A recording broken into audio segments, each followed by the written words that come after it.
corbeaux sur nos plaines. Amis, entends-tu ces cris sourds du pays qu'on enchaîne? Ohé, partisans, ouvriers et paysans, c'est l'alarme.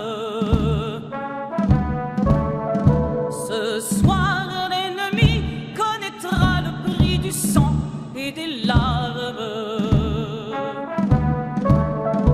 Montez de la mine, descendez des collines, camarades. Sortez de la paille, les fusils, la mitraille, les grenades.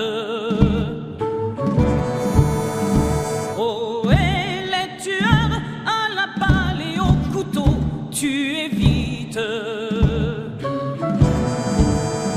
Oh, et saboteur, attention à ton fardeau, dynamite. C'est nous qui brisons les barreaux des prisons pour nos frères. La haine à nos trousses et la faim qui nous pousse la misère. Il y a des pays... En juin 40, l'armée française fut battue. Stupéfait, l'état-major se révéla alors incapable d'organiser la retraite, tournant en déroute pour s'achever en débâcle général. Après la défaite militaire va bientôt la haute, avec la mort de la République sabordée par ceux qui étaient censés la défendre. Un vieux maréchal victorieux Averna reçut alors les pleins pouvoirs du Parlement. Qu'honneur soit rendu à ceux qui ne les ont pas votés. Dans cette période faite d'ombre surgit une lumière, celle du général de Gaulle. Le 18 juin, depuis Londres, de Gaulle lança un appel à renverser le cours de l'histoire en refusant la défaite et la collaboration imposée par Pétain. Un appel à résister.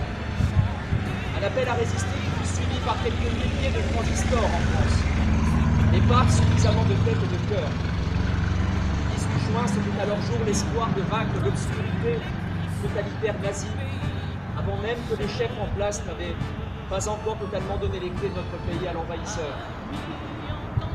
Ce discours radiophonique de Charles de Gaulle résonne toujours chez les patriotes que nous sommes.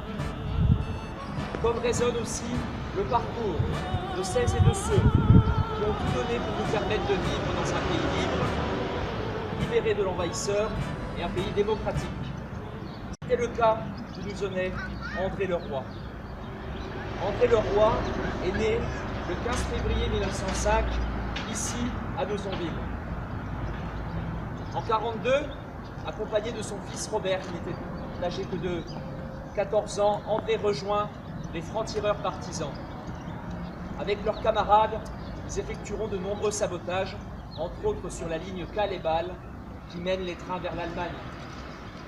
Après de nombreuses actions accomplies pour le compte de la résistance, ils seront dénoncés, puis arrêtés en avril 1944. Pour les empêcher de communiquer durant leur emprisonnement à Saint-Quentin, ils furent séparés.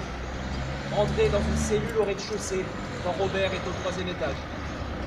Transitant alors par Compiègne, André et Robert furent ensuite déportés vers le camp de Buchenwald. Lors de ce trajet, 984 des 1650 déportés trouveront la mort. Le calvaire n'était pas fini. Ils furent menés vers des mines de sel où leur force de travail sera exploitée par les nazis. Ils appartiendront à ce qu'on appelle le commando Stassfurt. En avril 1945, les nazis évacuèrent le camp et les prisonniers pour devancer l'arrivée américaine. À pied, les traînards et les blessés sont abattus en chemin. André et Robert font partie des survivants. Lors de cette marche forcée, ils parviennent à s'échapper en se dissimulant dans les meules de paille. Ils rejoindront ensuite les lignes américaines au son du canon, où ils gagneront leur liberté. André Leroi reçut la Légion d'honneur en 1959, la croix du combattant volontaire de la résistance, la médaille de la résistance et de la déportation et la médaille d'honneur des chemins de fer. Aujourd'hui, la ville de naissance d'André, avec sa famille, se souvient de lui et le fait entrer au monument aux morts son souvenir sera inscrit pour toujours. Si la patrie a été reconnaissante, la ville ne leur a rien épargné après la guerre, puisqu'ils contractaient alors des maux liés au travail forcé dans les villes conservatrices. Souvenons-nous de leur héroïsme, tout comme nous nous souviendrons toujours de l'appel du 18 juin du général de Gaulle. Merci de votre attention.